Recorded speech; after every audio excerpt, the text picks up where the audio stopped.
This morning we're on a site that's very important to me, but also very important to the industry. We're in Surrey, we're near Staines, and we're very much in the urban fringe. You may even be able to hear the background noise from the M25 and occasionally from Heathrow, which is just about a mile or so up the road. Now this site now is really a wildlife haven. It's an oasis, which in the urban fringe is probably more important than restored quarries in rural settings, because local people need places for their mental well-being, for their physical well-being, and this site, which was designed with use by the community and wildlife in mind, fulfills all of those aims. It's a very popular site, although it was a very unpopular proposal at the time. In fact, it was fiercely contested. But the scheme actually is a landmark scheme insofar as on highly designated land, where the county council and the locals had some concerns about what the restoration would be like, we were able to demonstrate that we could actually deliver, and deliver in spades. This site was worked some 20 years ago for sand and gravel, which supplied important construction projects in the London and the Surrey area as part of the essential supply that the industry provides. Without the sand and gravel, there would be no concrete, and without the concrete, we wouldn't have most of the built environment, whether it's roads, schools, hospitals, or homes. So it's fulfilled a vital role in keeping the economy going, and now it's fulfilling a vital role in contributing to nature. I visited this site quite a bit this week in preparation for this event, and I'm absolutely blown away by what I've seen. It's turned out so much better than we ever imagined, and I know if I was a local, I'd probably be out here every day. It's fantastic. Well, Nigel, it's great to meet you on a sunny morning at a quarry restoration that you were personally involved in. You must feel so proud when you look out over this lovely lake.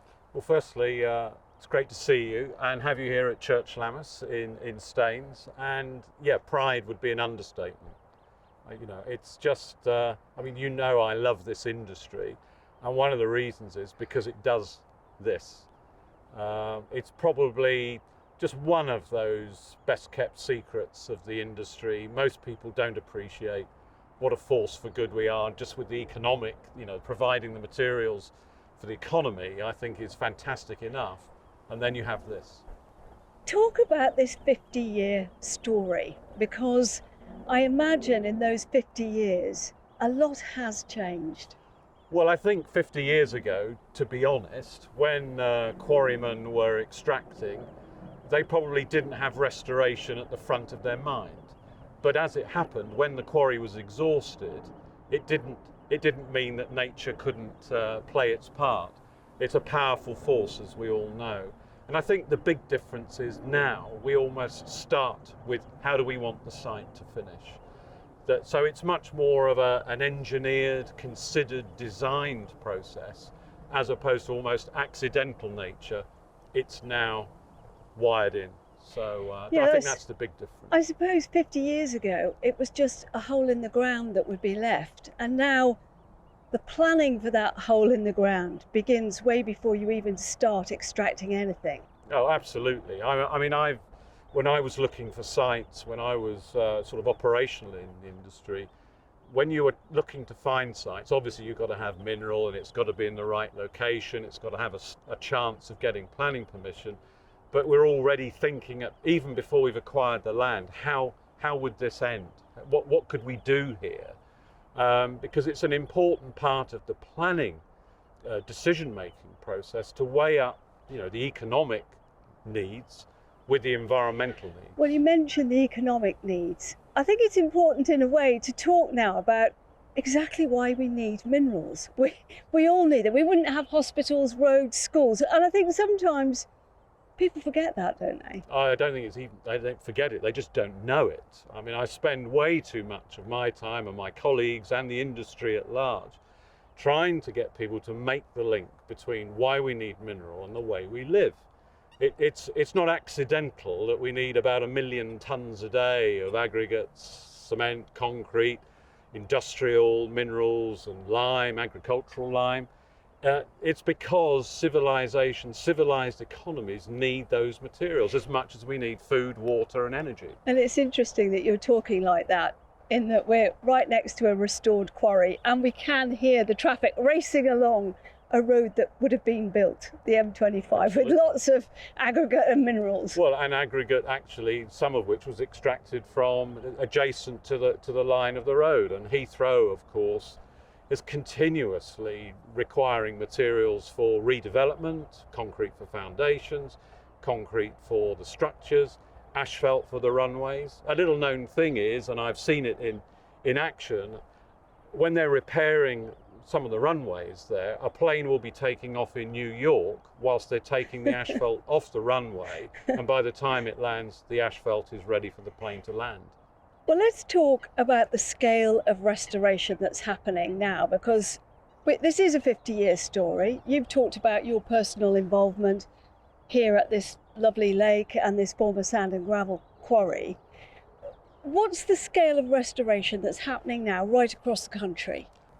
Priority habitats already delivered, an area the size of a significant city such as Nottingham, land already in the system, planned and will be delivered, an area the size of Liverpool. It's pretty significant, but there's much more besides. That's just priority habitats. I don't think we have the data readily to hand of how much land has been restored over 50 years, but it's pretty significant. And the MPA also has its virtual National Nature Park. Yeah. What's the idea behind that, and what is it? Well, the idea was, it occurred to us that because the assets that the industry has created are dispersed, they're not really got shape, form, scale, and are not visible. So we thought, well, why don't we imagine them put together? What would that add up to? And it adds up to, a small national nature park, effectively. There are 80 sites that we've already got that will grow over time. On those sites, there's not just restoration like this, but there are education centres, there are visitor centres, there are nature trails. For me, it's like the shop window of the industry and its commitment to nature. Nigel, it's such a lovely sunny day. Let's take a walk along the water's edge here and have a look across on this bank. Look at all these beautiful willow trees and the reeds and rushes along the bank there. Yeah, that bank edge has come out better than we could ever have thought of designing. It's really got a life of its own now. What really underpins the work that you do when you do restoration? What underpins all that work? Well, other than the obvious that if you want to get permission, you've got to demonstrate that your environmental credentials and all that. I think that the step change for me was the industry developing a biodiversity strategy in 2009. At the time, we were the only industry in the country to make that leap. I think we still are. We were able to review and update that after 10 years in 2019. And I still think we're light years ahead of any other sector. I hear a lot of good words and ambitious stuff being said by other parts of business, but we're doing it, and we've been doing it for 50 years, and there's a lot more to come.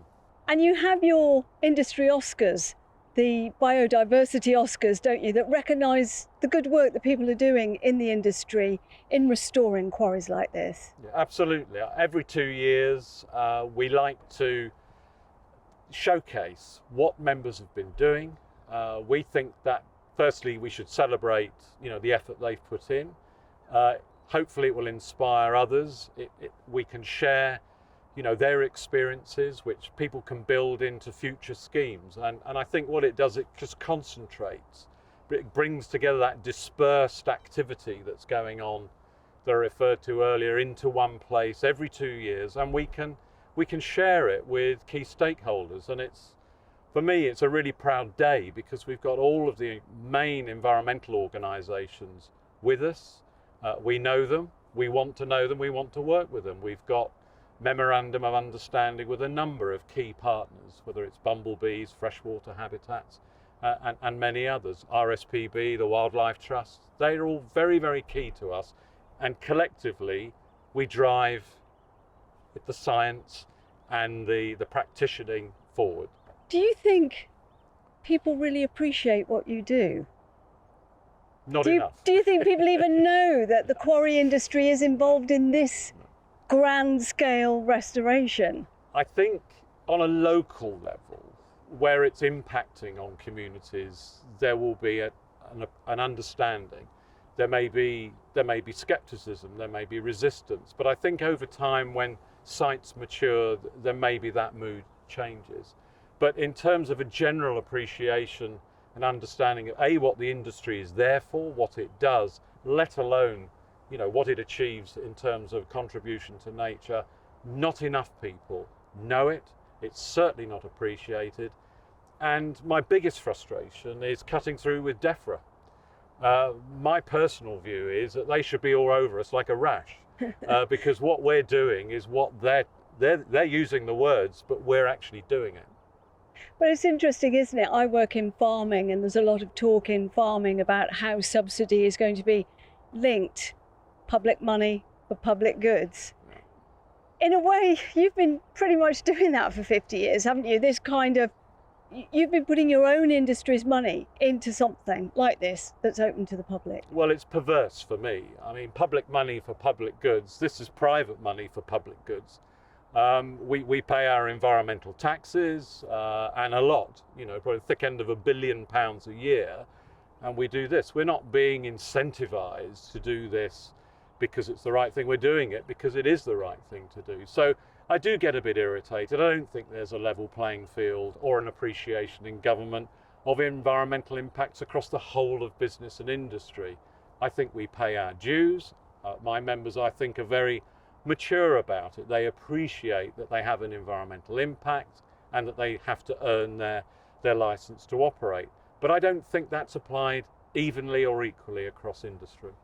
Now, I've obviously talked to a lot of people in this industry. I think the thing that impresses me most of all is the passion of the people who work in this industry, the quarry managers, the quarry workers. If you go to a restored quarry, people are really passionate about putting it back to nature, giving back to wildlife. That must make you very proud. Not only the work, but proud of the workforce as well. Absolutely. I mean, this is an industry I find it impossible not to love. The people, what we do, why we do it, how we do it is just so important. Quarry managers are stewards, they're guardians. They very often they'll be there not for years, but possibly decades. And it becomes part of their lives. It's all, for some, I know everybody wants to be paid a fair wage for a fair day's work, but it's a way of life. And I never cease to be impressed by the commitment that quarry managers and the people around them, because they need expert input from other people in their companies to develop an outstanding outcome for everybody. It's fantastic. Well, should we just end by taking time out just to look at this lovely place? It's absolutely beautiful. Yeah.